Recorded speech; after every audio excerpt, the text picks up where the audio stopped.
Brother Ron, and welcome to We All Be News Radio and TV, the news-free Dixie for the 21st century.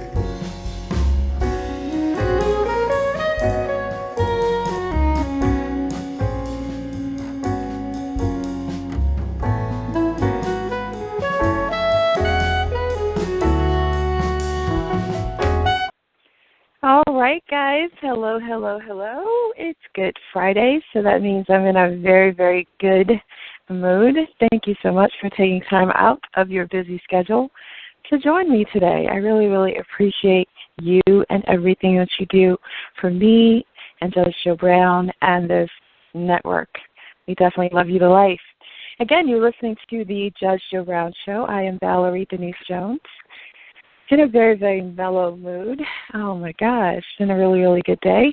The number that should already be locked in your phone, should be locked in your phone, is 9294-771-1167. Again, 929-477-1167.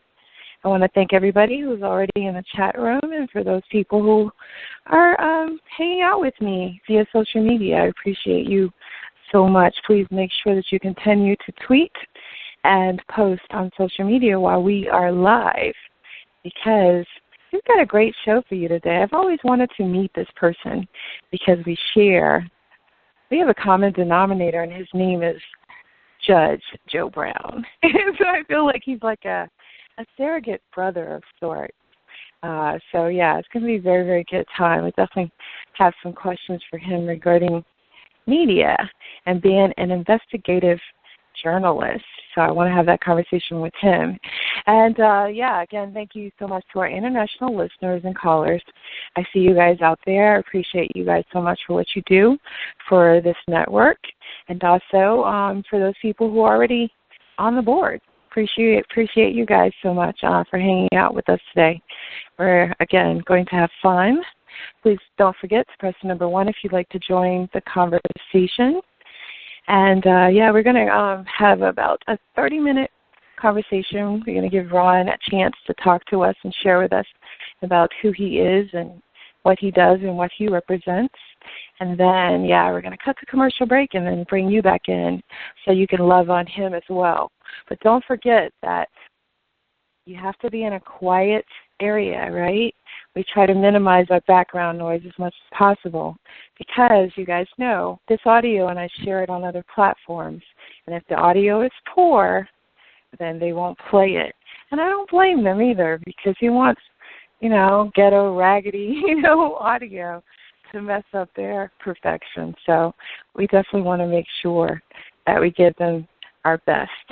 All right, guys, so I think that's enough of me. I'm going to actually play this clip, and it is for Ron. I want him to listen to it, and when we come back, I'll talk. So, Ron, please make sure that you press the number 1.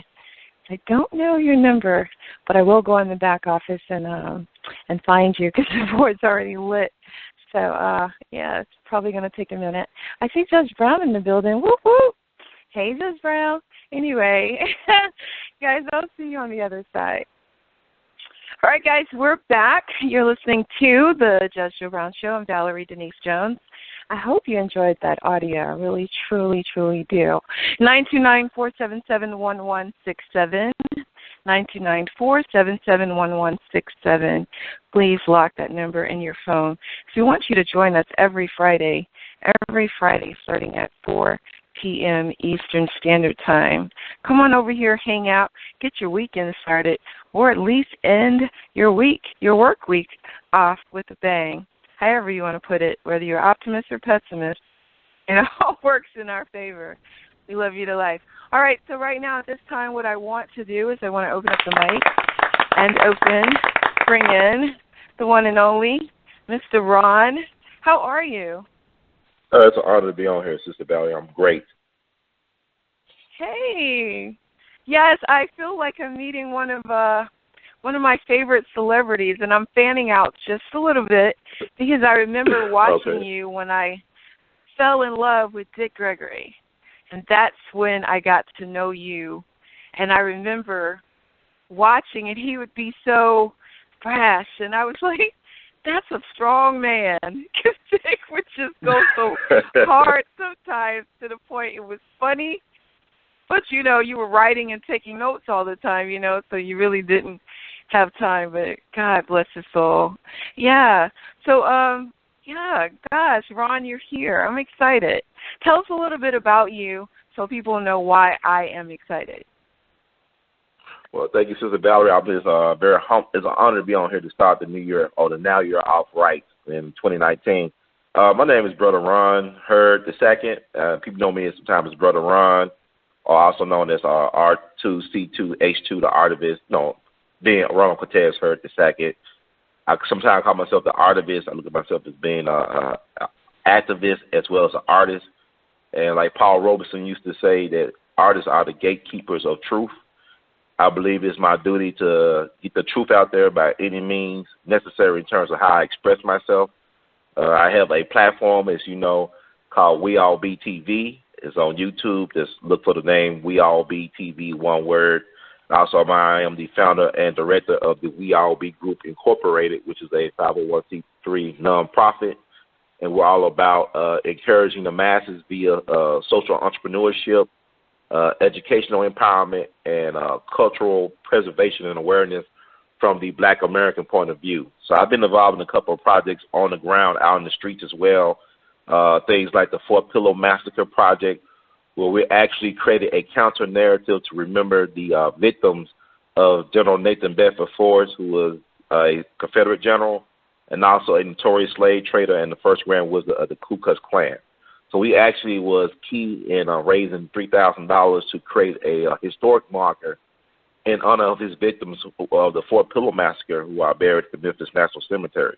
So when you go to the Memphis National Cemetery off of Jackson Avenue in Memphis, the first thing you see when you come upon the gates is this big historic marker that we dedicated last year on Juneteenth in honor of the 300 black male soldiers, women, and children that were slaughtered by Nathan Bedford Forrest and his men during the Civil War. So also we do the Jimmy Lonsford Jamboree Festival every year. We honor in 1 week Jimmy Lonsford, a music education pioneer in Memphis, and also a phenomenal jazz musician who was the #1 attraction for black dancers of the 30s and 40s throughout the country. So we honor him, who got his start in Memphis. And last year we was pivotal in bringing in the Sun Ra Orchestra, who was, Sun Ra was a great admirer of Jimmy Lonsford, and also he's the godfather of funk music as far as I'm concerned. A lot of people like Earth, Wind, and Fire them got their inspiration from Sun Ra. So wrap it all up, I'm an artist as well, visual artist and stuff like that. But as you know, I do the broadcasting on YouTube, on We All Be TV. I help, reintroduce Dick Gregory to a new generation of folks. And, it's been going on 5 years strong. We've been having Judge Joe Brown on. And he's also, gaining traction with some of the young folks. They looking for different things out there. So I'm sorry for the long, drawn-out thing, but that's it. No, you're good. You're good. Yeah, I can tell. You've been doing this a while because you articulate well. Definitely, you broke everything down. Now you're making my job difficult because now I don't have to unpack you. Yeah, but I was intrigued by the name. We All Be TV, one big old word. Why did you do it that way? Well, I had came up with the idea for We All. We All Be is basically, I guess, the acronym for a world enriching, activating, liberating love, beautification experience. So I actually came up with that back in April of 2006. Actually, April Fool's Day 2006. I took a bus from Memphis to New Orleans to protest the early voting. The people don't, because this Hurricane Katrina happened in August 2005. And a lot of black folks were displaced from New Orleans and around surrounding areas. So we were protesting them. How can you hold a local election when most of the locals are not in town because of Hurricane FEMA or Katrina, whatever you want to call it? So I was crossing the bridge that they actually denied. That bridge where black folks were trying to walk towards that parish. They would not allow the black folks leaving New Orleans to go into the parish. We was actually crossing that bridge. And I was thinking about, black folks need we need a wake-up call. We need something to rally around. We need to start telling our story from our own perspective, because this is before the Facebook and the YouTube and all the social media entertainment infrastructure took place. No, you had rumors coming out of Louisiana of cannibalism on the first day of Katrina. They were saying black folks were cannibalizing people. Then you also heard reports of white folks forming hunting groups and basically hunting down and shooting black folks, and people thought that was like not real, but we actually proved it happened, right? With the Danziger thing, the bridge, where they actually were killing black men. So you had these stories and stuff. I say, well, we need to have a way to tell our own story. And also, I want to teach the world how to really embrace black people. We are a beautiful people. We are a universal people, as I say. But a lot of times we don't really see ourselves as such. So, Sun Ra said he was sent to Earth. Sun Ra is a black man. He said he's from Saturn. You got to check out Sun Ra. He got some interesting music. But he said he was kidnapped by some aliens. I think it was the Klan because he's from Alabama. And they let him go if he teach the world how to love beautiful beings and things. And I'm here to teach the world how to love black people, how to inspire black people to love themselves by knowing who you are from knowledge yourself. So that's where the We All Be thing come from. Oh, okay. Yeah, I was always fascinated by that. And then the artwork, is that something that, because I noticed that you start doing like merch with it, but you say you paint, draw, what is it? Because I draw, but I use pencil. Oh, that's cool. Not ink or color. There's nothing wrong with that. You got to express yourself. Cause, I always tell people that because I'm a very expressive person, it keeps me out of prison. I mean, a lot of people in jail because they don't know how to express themselves right. You know what I'm saying? Right. You had people that killed people that got out of jail because they knew how to sing or write a song. Think about this is folk song artist or a folk musician named Lead Belly from Louisiana. He killed a person and he was able to get out of jail because he wrote a song for the governor of Louisiana and sung it for him. So he was able to get a pardon because he had the gift of music. But what I'm saying is, like, for me, I've been doing drawing, art, visual art since I was 2 years old. I'm 38 now. So since I was 2, I've been doing drawing and whatnot. And I was just lucky to have a mom who really paid attention to what my passions were. So she always encouraged me to continue my drawing, had me enlisted in the creative and performing art programs in junior high and high school. And also I got a full scholarship to go to Washington University in St. Louis based on my art abilities. So, I mean, it's been paying off. Your passions pay off for you to, recognize the opportunity to create an opportunity and to believe in yourself. Right. I just want to ask you a few more questions. I know that I opened up the judge's mic, so he's live if ever he decides to come in. But I do want to ask you a couple questions because, like I said, I feel like I almost, in a sense, we have a lot of common denominators. But I feel as it relates to media, quite often I shadowed you because, I never met, the Honorable Dick Gregory before he passed away. And I'm kind of upset about that because I remember I was supposed to go to an event that he attended in, I think it was upstate New York or something, and I didn't go that particular weekend because I elected to do something else. But I remember that one interview that you did with Dr. Umar Johnson, and he was sitting, it looked like a hotel, and his chair looked like it was in front of a banister, and I think you were there with your mom. And that was just one of the most powerful interviews. Because I was working with him at the time, booking him for different events and stuff like that. But that was a very, very powerful interview. And I remember feeling a connection with you because you are so close to each other. And I definitely wanted to say out loud, I applaud you for that relationship. Hopefully she's still with us. And I'm not stepping over. Okay. All right, good. I appreciate it. But yeah, that was really good, a really good interview.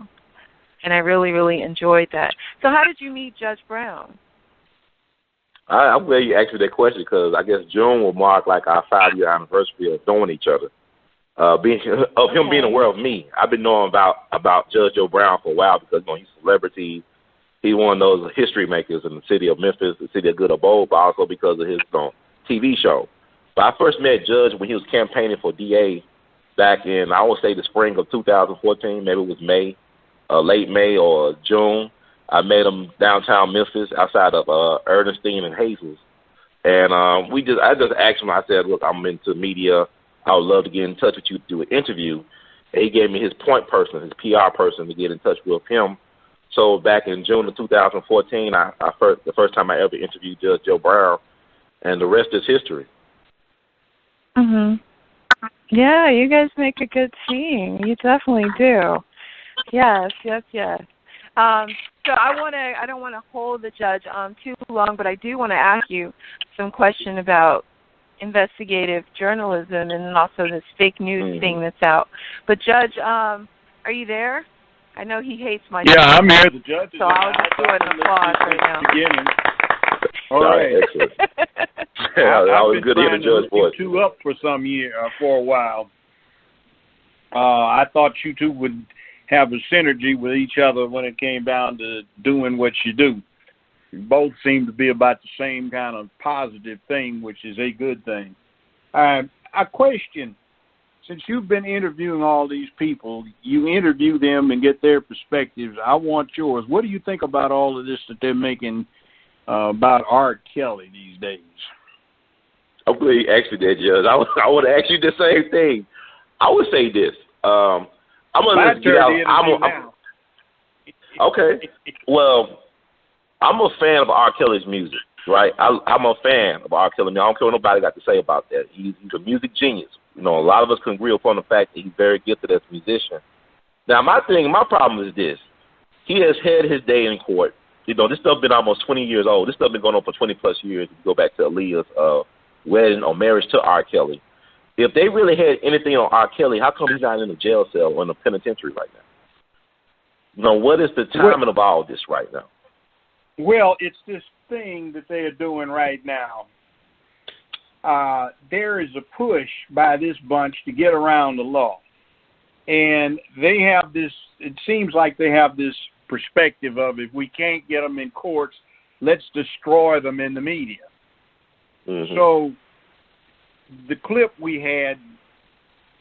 listened to a little while ago, what she was talking about is this filthy thing called tabloid journalism, where you don't report the news, you use newsworthy events or non-newsworthy events, and you create historical fiction. You make it into a soap opera. Mm-hmm. And that comes from the National Enquirer, the Globe, the Star, and I remember years ago when I would be in front of a jury, I'd pull out this old front page, 2 articles from the National Enquirer. It said, child born half pig, half human to loving couple in barnyard. And they had this baby with a pig's snout airbrushed on. And then they had one a couple of years later, a child, half pig, half human, thriving, loving couple, responsible, and they had an older edition of the child with a pig snout airbrushed on its face, and that was on the front page of a newspaper. And I pointed it out that this is where it's coming from, and just because it's in a newspaper, you can't believe it because it's in print. You know, we have this weakness as humans for it is written, therefore. And, you know, these days what's written can usually be termed garbage. Take a look at Twitter, for an example. We use Twitter, and it's a means of communication from everything from hard science down to blue-check little airbrushed Photoshop China doll, and she's saying, I had purple Jell-O and it quivered, and then get 86.4K likes. You know, like, what kind of stupid folk are interested in this nonsense? But, you know, you think back to circuses and P.T. Barnum, somebody's supposed to have asked him, Mr. Barnum, how do you think you can make money off of this? It would take a fool to come in here and pay money for this kind of thing. He said, well, I'm going to make a lot of money because there's a fool born every minute.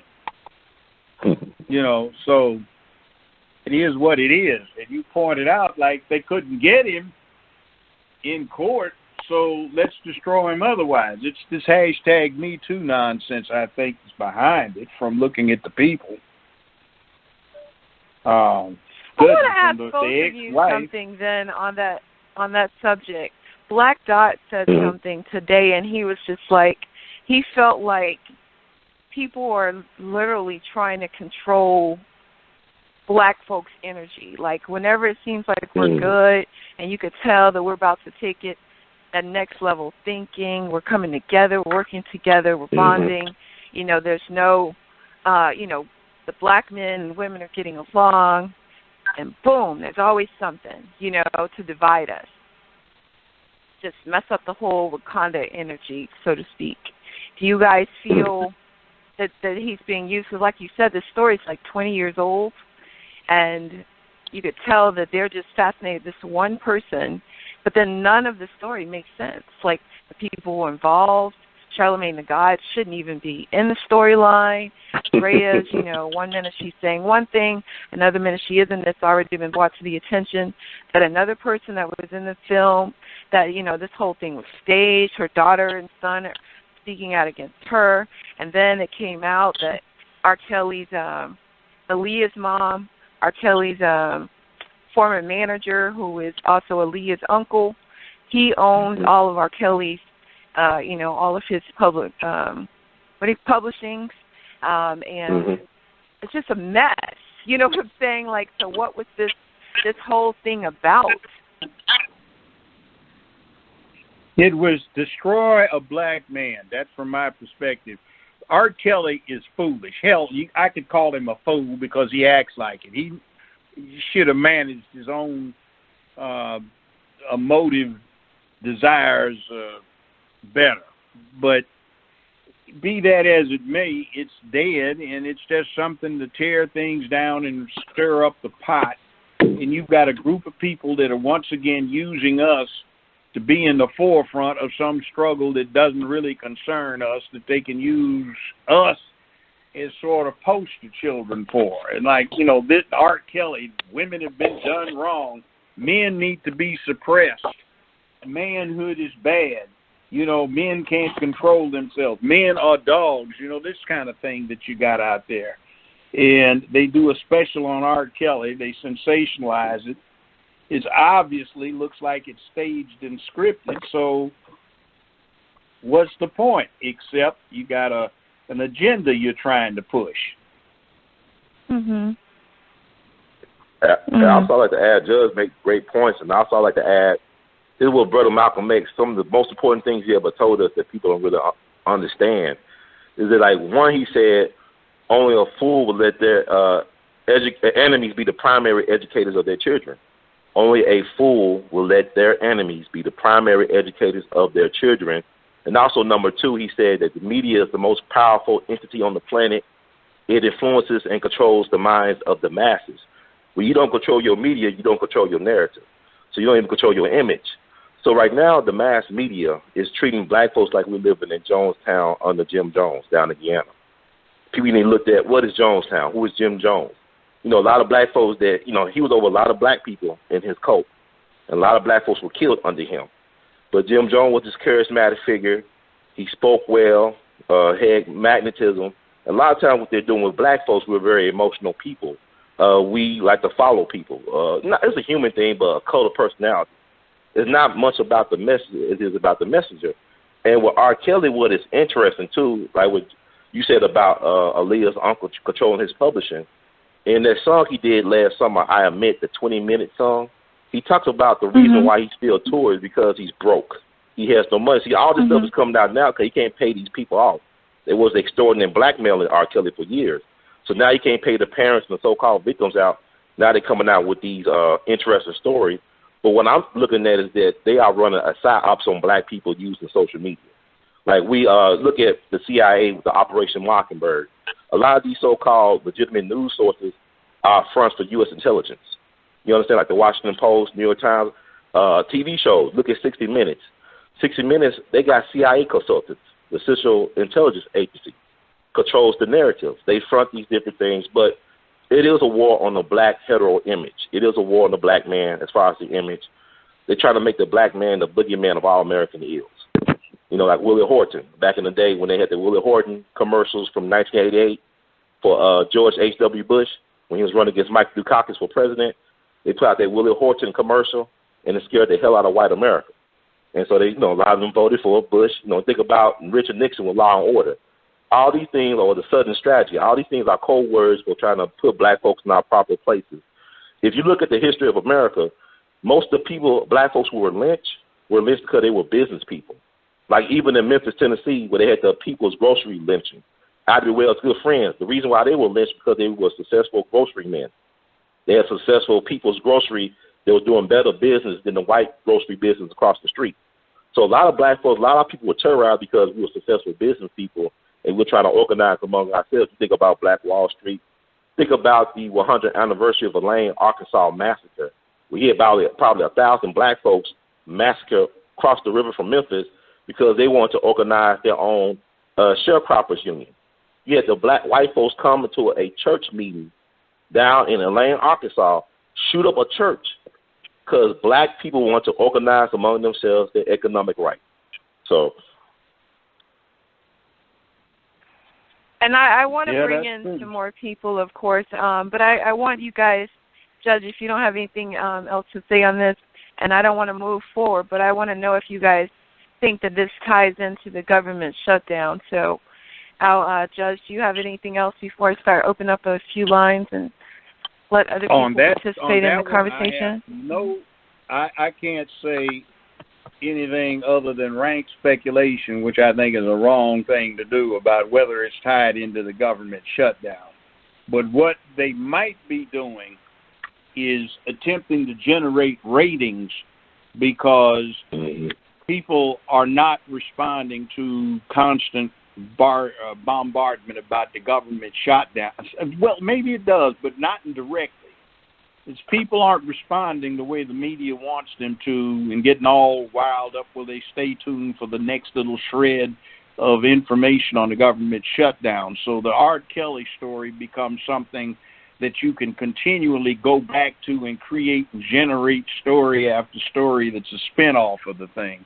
So that's good for ratings, and that's another problem with media.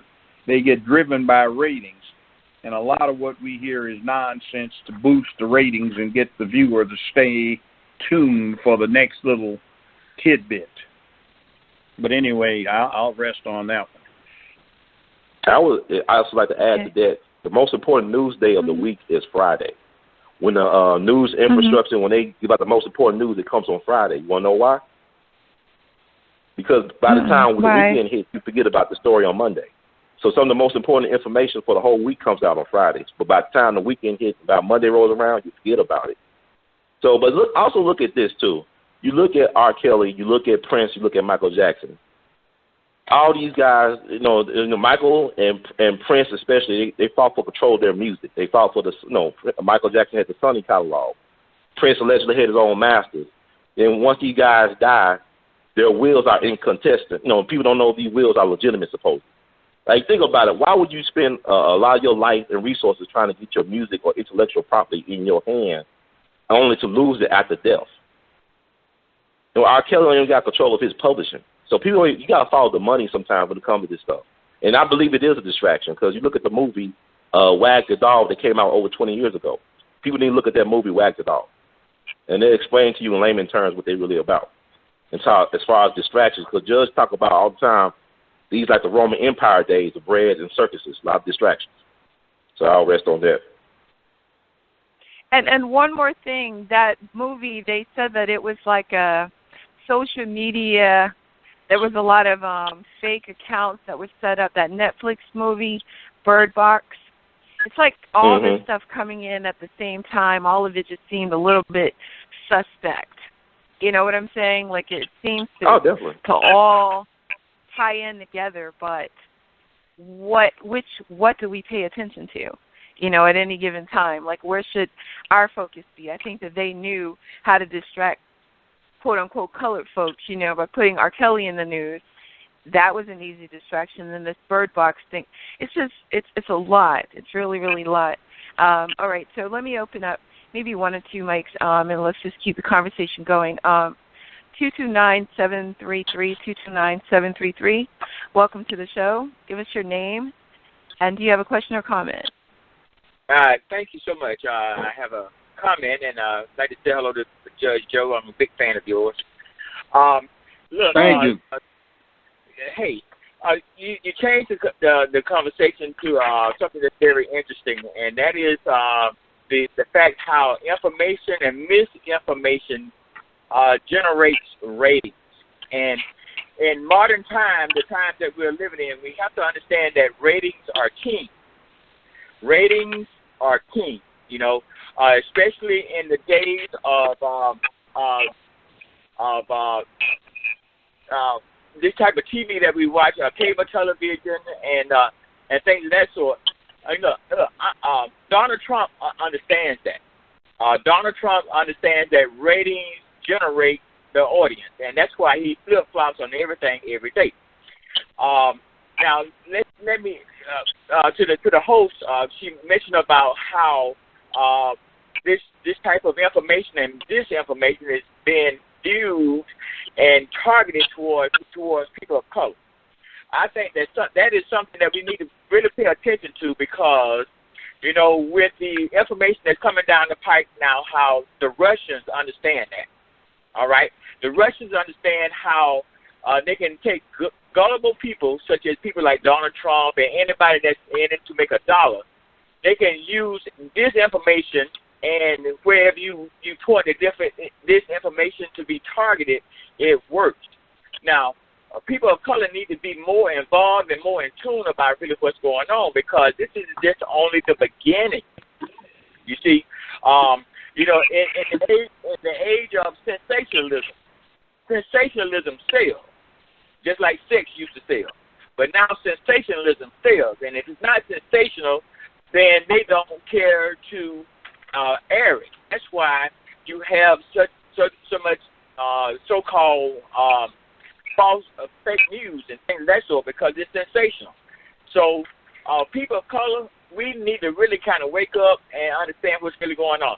And quickly about the R. Kelly story, you know, it has been pointed out that a lot of these young ladies that was loaned to R. Kelly, with the pretense of them being made famous somewhere down the line, and when their career tanked out, that's when the parents want to come back and say that he abused these young children at the time, or these teenagers at the time. But these teenagers was loaned to him with the understanding that he could actually help them in their career going forward. But when they tanked out, then that's when they want to have a problem with it. Thank you, folks. Yeah. Judge, and Ron, I'm fascinated. He says sex used to sell, like used to. It doesn't sell no That's more. hashtag me too. That's that hashtag me too thing. Sex used to sell, but now they're trying to tamp down on sexuality. You just grab them by it like the president? You just grab it? Yeah, well, that if you listen to the men in the locker room, that's what most of them would say. Or at least if they didn't actually do it, they tried to. Most women will back that up. But in any event, there's another thing, too. It's not just what they're doing to us, and we need to be aware of that. It's what they're using us for.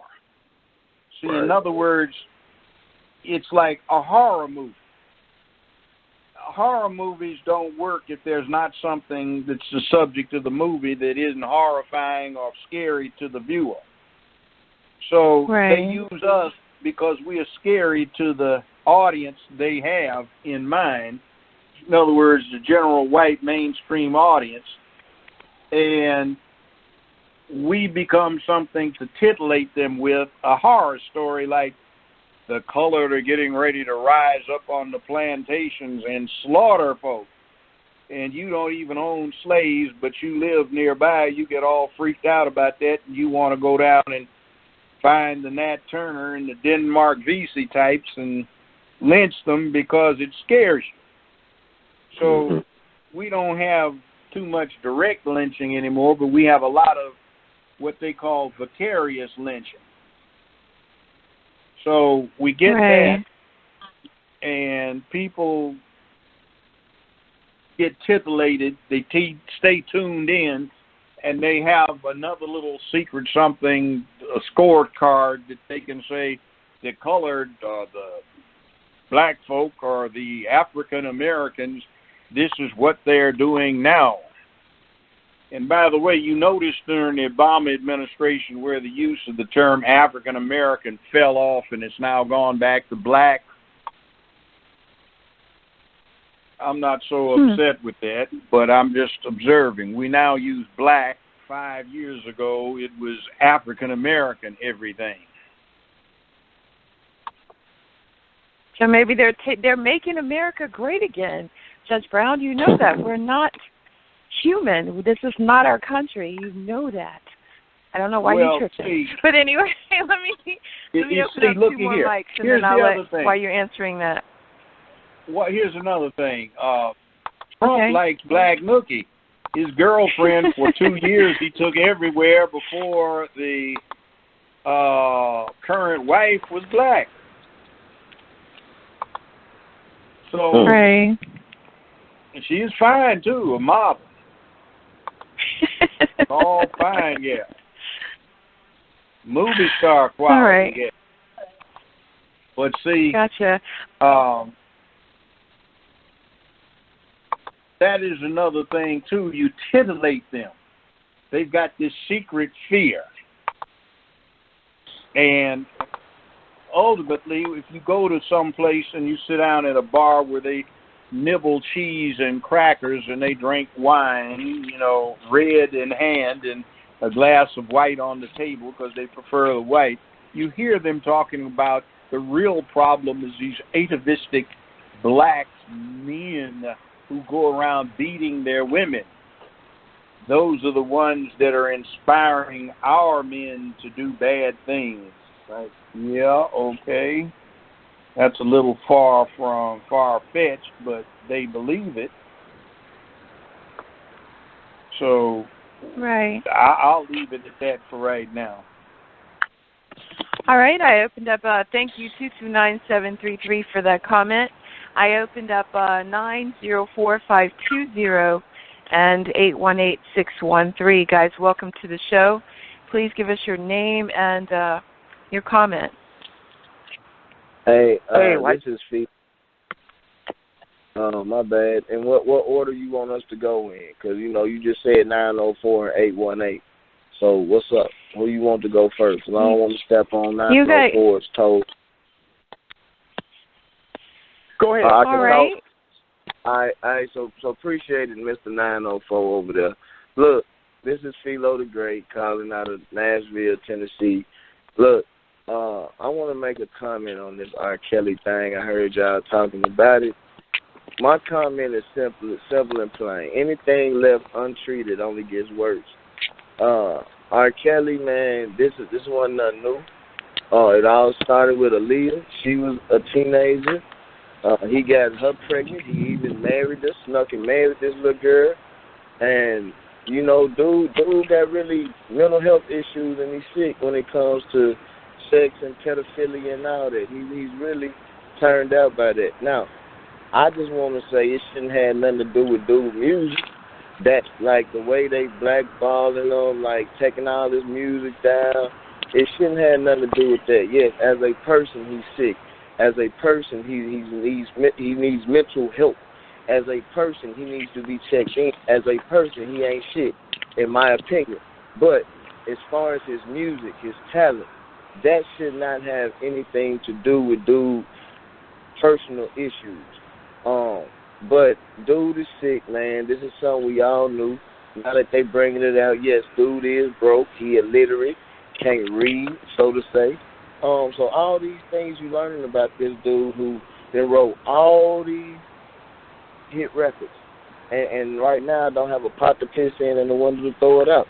And anything you do for so long, it'll come back against you, man. That's what karma is. And so R. Kelly just living out the karma that's set for him. So I don't feel bad for dude. Only thing I feel bad about is the music.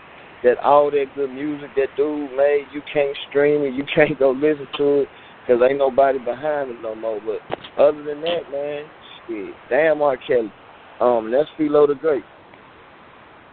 Philip, I'd like to Okay. ask you a question real quick because something came out on social media based on what you just said. They were saying that Aaliyah's parents used her as bait because they knew he had a fetish and an attraction for young women, and because of that, after he married her, I guess they bartered. The negotiation was that, the end result was that they ended up with his publishing. And then it was like she was kind of passed around in the industry because she was still very young when she dated Jay-Z and possibly DMX and also Damon Dash. Right. So how do you feel about the fact that, they kind of took it, he wasn't alone, like they played him. Do you feel Valerie, less? Let's keep it real. Sorry. Let's keep it real. Let's keep it real. When you of age and you a grown man of age, can't nobody swindle you to do nothing with a young girl underage unless you sick in your mind. So no matter what had happened, dude sick in his mind. Like if I'm a normal grown man, you know what I'm saying, over the age of 21, can't nobody on God's green earth bring somebody underage to me, present them to me, and say, have your way with this woman, or talk to this woman, or court this woman, this child, this little girl, whatever the case may be, because she underage, unless you sick in your mind. So if they set that man up, that says something about her parents. Like, for them to even put their baby out there like that, that's supposed to be your baby. So that says something about the parents, not this sick dude who you know sick anyway. So it really says something about her parents. And that may be why she's not here to this day. Because her parents. And I agree with you, and I want to turn up the heat just a little bit more. Do we blame a lot of these parents? Because it seemed like a lot of these parents allowed their children to be in his presence, knowing he had this sickness. And again, I feel like yes, it is. She was put in his presence, like walking an alcoholic into a bar. You know he's going to fall prey to this. But it was like they loaned their kids to this person because they wanted what he had or what what they could benefit from him. So we should be putting a lot, as it relates to the public and the public court. We should be like really investigating the families as well, because they put these young adults in his care. So what should we expect if you take the child to Freddy Krueger's house? You walked him over there. He like one more last point. What's her name? Kaya made a point. She said people always joke about her van. They said it looks like the ice cream truck, right? But he didn't go around in the ice cream truck driving around looking for little kids. They literally offered these little kids to him on a silver platter. So is he the only person we should blame? Let me speak. I got to run off right quick. I got some clients, but I want to speak on this right quick. This is Nate Campbell from Jacksonville, Florida. I hope y'all can hear me clearly. But let's get Nate, we can hear you. I've been knowing about R. Kelly since I was in college. That was in the late 80s. My boys in Atlanta knew about it. My boys in Seattle knew about it. All the fighters used to swap stories about R. Kelly. As a matter of fact, I got one dude that told me a story. I was getting ready to fight in Chicago. He said, Nate, they got this little get-together over R. Kelly house, but I ain't going. I said, why? His exact words. Ain't going to be nothing but a whole bunch of young hoes over there. It's going to be like going to a daycare. Now, if they knew about that then. If they knew about that then, they knew about it. They've been knew about it. So let's take it a little further. Jay-Z is guilty because he had sex with Aaliyah. He was having sex with Beyonce, but ain't nobody gonna say nothing about that because they love Beyonce. Ain't nobody gonna say nothing about the fact that Jay-Z gave Foxy Brown a venereal disease at 15, 16 years old. Nobody talking about that. Everybody talking. Foxy Brown put it out there that Jay-Z and Jamie Foxx came in the room on her together. So nobody's talking about that. We have selective outrage. Whenever we get to saying some things about somebody, we don't stop to think that it's somebody else doing that same thing that you are playing their music right now. Because I'm going to tell you right now, if you listen to the Ether album from Nas, he told you about Foxy Brown way back then. So let's talk. Let's really put it out there. The mamas and the daddies are the problem. Because if you telling me, you going to tell me out of your own mouth that my daughter is away with some grown man 2, 3, 4 in the morning and I don't know what's going on, you's a damn lie. I'm going to tell you right now. Right. If I come to a house and my daughter's in that house and I got 3 of them, one of my daughters in that house and I can't get in there to see about my daughter, I'm going to tell one of my boys, now you go down there to that gas station we just passed and get me $2.75 worth of gas and bring me a book of matches. You understand me? Bring me a book of matches. You finna come out of here with my baby. You understand me? And then everybody in that house going to have to speak to me, and it's going to be ugly.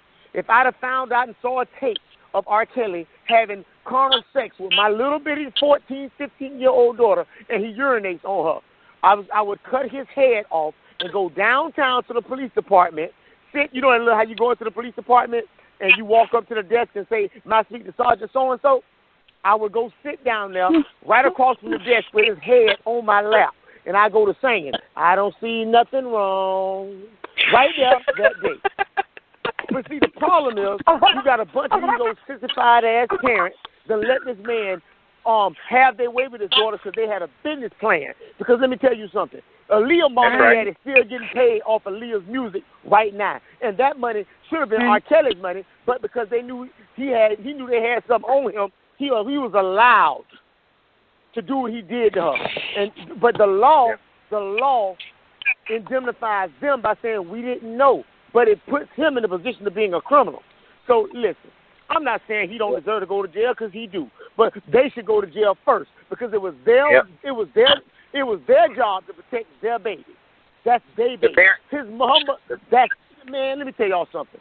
Ain't no way under the whole heaven that you can tell me that somebody did something to my 12-year-old granddaughter or my daughter when she was 14, and I don't kill everybody connected to him. I'd have went in that house and killed everybody with I'd have bit their jugular vein in half about my children. But the problem is you ain't got no real parents out here no more. These people thinking about what they can get. What's in this for me? So nobody want to tell the truth about this thing. I'm not saying R. Kelly ain't guilty, but what about the other people that are guilty? Because I'm going to tell you right now, I stood in front of Judge Joe Brown in court with him preside over the murder case, and he just said, why did you do it? I'd have said, look at that tape. Look at that tape, Your Honor. Look at that tape. What would you have done? I wouldn't even need a lawyer for this case. I said, look at this tape and tell me what would you have done. I was crazy. I was deranged. I lost my mind. Warm up. Both of them. Temporary insanity. Temporary insanity. But if you know the parents, wait a minute. You know something? You know something that gets me about this whole thing they're doing with R. Kelly?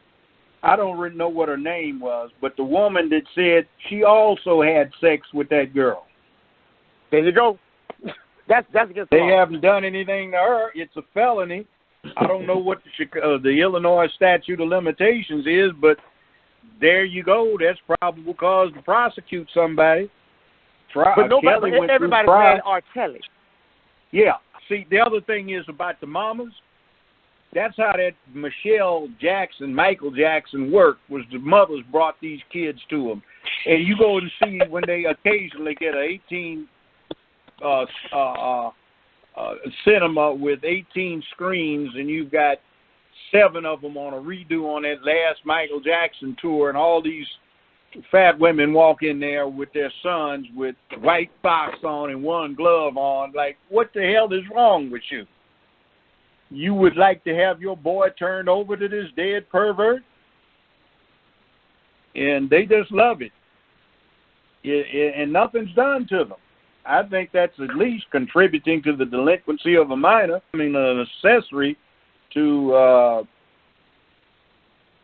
actually it's pandering, procuring for purposes of prostitution.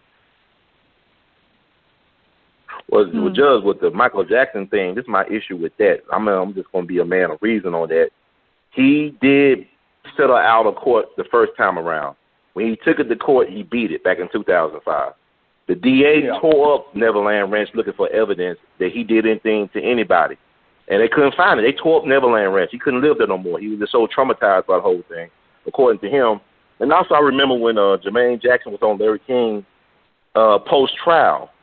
He told Larry King that Michael Jackson's master bedroom was 5,000 square feet.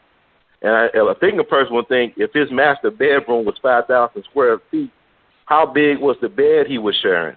And also what troubled me after the first time he was accused of being a pedophile, you had not just parents, but organizations like Make-A-Wish Foundation kept on bringing him kids to his Neverland Ranch to participate in his amusement park and petting zoo, whatever you want to call it. But I'm saying, why are these people enabling these people if they are predators, as they say? How come they can't prove it in the court of law? How come they keep on enabling these people by having kids around? It's like you look at Penn State. You look at a lot of things. But why is it that, Michael Jackson, like Al Capone, people say he killed a lot of people, but they could never prove it in the court of law that Al Capone killed anybody. So by legal definition, he's not a murderer. They couldn't get So away. R. Kelly or Michael Jackson are not pedophiles. Well, by legal definition. See, the case on Jackson depended on witnesses, and they couldn't get anybody that was going to really get in there and drop the bombshells on the testimony.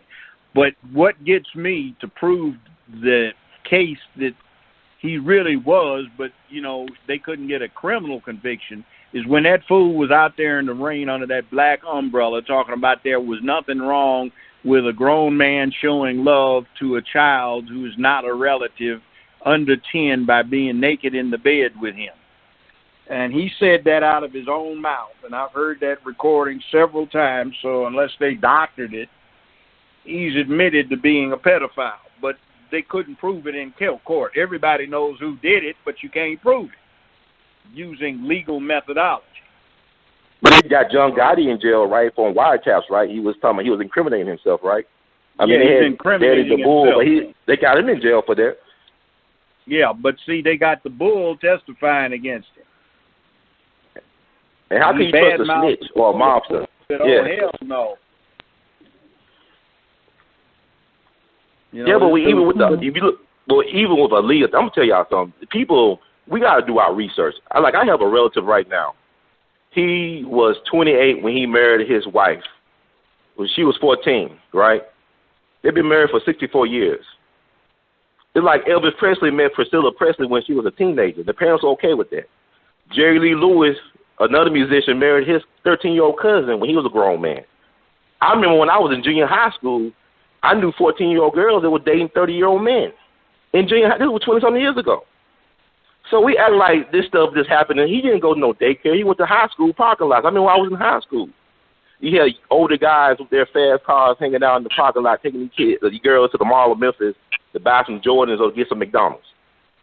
You know what I'm saying? Like, we got to be honest about this. The culture that we're living in. Black bodies have now been owned by black people at least since 1619. We have not held control over our bodies in this system. Think about what I'm saying, whether it be entertainment, whether it be so-called chattel slavery. Think about the father of gynecology, so-called J. Marion Sims from South Carolina. He used to mutilate the vaginas and wombs of black women, and they called it medical breakthroughs. They had a statue of J. Marion Sims up in Central Park recently for years to honor this guy as the father of gynecology. Look what they did to Henrietta Lacks at Johns Hopkins University. They violated her body without her consent and made billions and billions and billions of dollars off of it. And her family living in Baltimore with no health insurance to this day. Well, we got to think about what's going on. It's wrong, and you like when I was sitting on the criminal bench in Memphis, I'd get all of these girls in there that had children starting at 9, 10, 11, 12, 13 years old, and got 5 and 6 of them before they hit 18, or 3 or 4, and they put the fathers down, and nobody's prosecuting the fathers for especially aggravated rape. See, I mean, it's like, I remember this woman on the stand. I said, did you know that this 27-year-old man was sleeping with your 13-year-old daughter? She said, yeah, I put him up to it. I told him he was staying at my house. He was staying at your house? Yeah. I said, well, please explain to the court why that was the case. So, well, all my friend girls are saying, you got a grown woman at your house. She 12, 13 years old, and she ain't getting no check, And I said, you going to help out. I wanted her to get herself knocked up. I said, you knew about it. I said, put $100,000 bond on this woman and have her arrested as an accessory to this offense of especially aggravated rape. And I had her locked up right there. What about my babies? I said, you don't need to be around any of them. And see, I didn't give that guy any mercy, but he's sitting there crying, snot running down his nose. Judge, what are you doing this to me? I don't understand. My brother was born when my mama was 12. What's wrong with it? So it's a culture thing, too. But, you know, white folk do it, too. Jerry Lee Lewis, a prime example. They had a kickback to it, but, you know, some states still to this day, a woman can be married at 14, which I think is ridiculous. But Alabama like that. Alabama's like that. And also, I want to say Marvin Gaye, his last wife, he was messing around with her when she was in high school. Her parents knew about it. They was okay with it. That was Marvin Gaye's last wife. His first wife was older than him. He was so blown off that coke, I don't know if he knew what the hell he was doing. But the parents was okay with it. I want to say they allowed him to mess around, this grown man, mess around their daughter in high school. That was his last wife he had, his third wife, I believe. Yeah, they needed to be whipped. But Aaliyah ain't no, that's an arranged marriage. That's like some cultural stuff. Like you look at India with arranged marriages. I mean, basically what y'all saying is Aaliyah had an arranged marriage with R. Kelly. But R. Kelly has been, for the most of his life, a functional illiterate. So he sold away all his publishing. And once he died, they're going to put all his music back out there so they can exploit. Just like with Michael Jackson. As soon as he died, they got hold of that Sony catalog. He was able to have the Beatles and all that stuff because he owned the rights to the Beatles' music. And people don't understand is it's warfare with these people. Everything in human activity is warfare. If you look at the bedroom politics of anybody, you take any of our bedroom politics, people will not probably respect us afterwards. You know, if you listen to anybody's music, you can't listen to gospel music. Look at the Reverend James Cleveland. You know, he died from AIDS. How he get the AIDS? This is like the king of gospel music, Reverend James Cleveland. Look at Bobby Womack. Bobby Womack, not only did he marry Sam Cooke's widow, he slept with Sam Cooke's daughter while he was married to Sam Cooke's widow. He had an affair with Linda Cook when she was about 17 or 18 years old while he was married to Sam Cooke's wife. So I'm going to stop listening to Bobby Womack because of his personal shortcomings? I mean, if you start doing this, it's just a witch hunt. You can't listen to nobody. You start looking at people's personal history and their sex lives. Well, I won't listen to Jackson music just off of GPs. I never did like them anyway. When they were kids, they sounded like a bunch of rats in a bag getting ready to be drowned. But there's no accounting for taste.